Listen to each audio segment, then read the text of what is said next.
Se você ainda não assistiu Django e procurar uma sinopse na internet, vai encontrar algo sobre um escravo libertado por um caçador de recompensa que o ajuda a resgatar sua esposa. Porém, este é apenas o nível superficial da narrativa, que na minha opinião existe para dar sustentação a uma reflexão mais profunda que diz respeito às representações simbólicas da escravidão e suas relações com as noções de civilização e barbárie. O filme não se propõe a fazer um drama histórico, porém suas representações simbólicas cumprem com perfeição a tarefa de dar conta da historicidade, das ideias que legitimaram a escravidão e que reverberam até hoje em nossa sociedade. Os mecanismos de controle ideológico da escravidão são retratados através da bestialização, objetificação e infantilização dos escravos. Roscoe, Coco, go outside and play. A princípio, Django está submetido a todos os três mecanismos de controle. What the hell you think you're doing, boy? Get that nigger out of here! Mas quando o Dr. Schultz o liberta, ele não só se torna um caçador de recompensa, como começa a ser treinado na ideologia de seu mentor. You kill people and they give you a reward? O doutor representa o mito da civilização como supressão da barbárie, o monopólio da violência na mão do Estado, valores como a razão, o humanismo e a erudição. Exatamente as noções que vão instrumentalizar Django a quebrar as amarras simbólicas de sua própria escravidão. O doutor acaba reproduzindo a ideologia escravocrata sutilmente. Sit down, my boy. Do most slaves believe in marriage? Porém, no momento que eles decidem resgatar Brunhilde, Django já está transformado. Não possui mais a mentalidade de um cativo, mas de um indivíduo livre e empoderado, versado nas noções tanto da civilização quanto da barbárie. Calvin Candie é o representante máximo da ideologia da escravidão, representada como a barbárie justificada pela razão. Pois ao mesmo tempo que ele bestializa, objetifica e infantiliza os escravos, também se apropria das representações da civilização para legitimar a supremacia do seu status.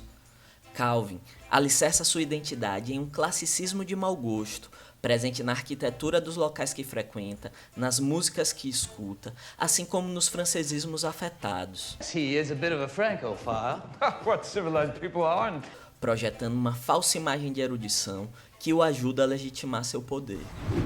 Ao se disfarçar de um mercador de escravos, Django se coloca no lugar de seus algozes, oferecendo ao público sua própria representação da ideologia da escravidão, o que permite que ele a ressignifique, voltando seus mecanismos de controle contra seus próprios idealizadores. One could almost say he was a nigger. Django infantiliza os homens brancos, You don't wear a hat in the house, white man, even I know that. ostentando educação e erudição como forma de projetar superioridade. I'm curious what makes you so curious. What did you say, boy? O doutor também é surpreendido quando tem sua ideologia ressignificada e voltada contra si. You're paraphrasing a tad, but that was a general gist.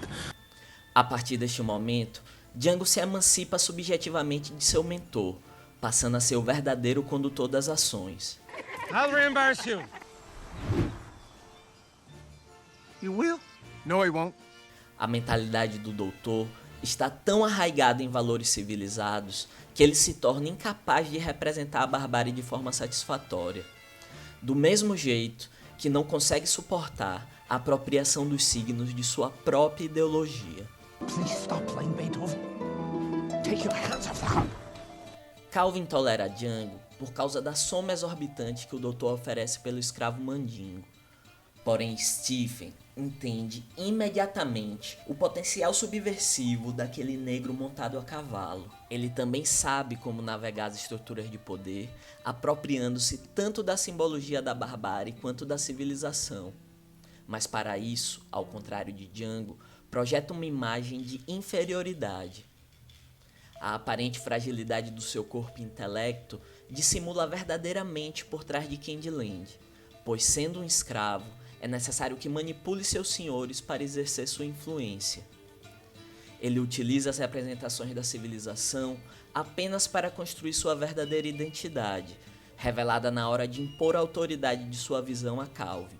Them motherfuckers ain't here to buy no mandingos. O conhaque, a biblioteca, a postura afetada apontam para o intelecto da casa, o que fica claro quando Stephen infantiliza Calvin, fazendo dele um objeto de sua vontade. The science of phrenology is crucial to understanding the separation of our two species. Por fim, Calvin utiliza conceitos de frenologia para justificar cientificamente a servidão dos negros, completando o quadro das representações da ideologia da escravidão. A frenologia foi o estudo das dimensões do crânio humano com o intuito de determinar o grau de desenvolvimento de suas faculdades mentais.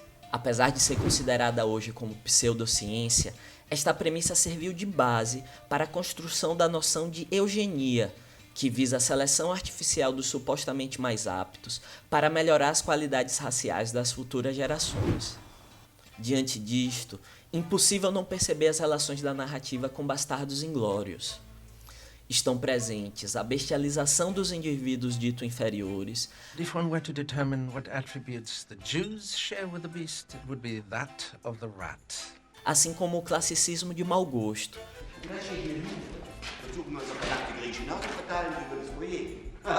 Revelando uma intertextualidade que aponta para a trajetória das ideias que justificam as ideologias racistas desde o início do século XIX. O mais interessante é que a narrativa do filme simula o comportamento do próprio Django, ressignificando as representações da ideologia escravocrata, assim como da ideologia nazista. Ao representar personagens da mitologia nórdica como um casal de escravos negros, o filme subverte o sentido da mesma lenda utilizada na fundação do mito da pureza racial ariana. Do mesmo jeito que ao explodir a Casa Grande ou ridicularizar um ícone da supremacia branca como a Ku Klux Klan, promove o esvaziamento da ideia de superioridade racial. Damn. I can't see fucking shit out of this thing.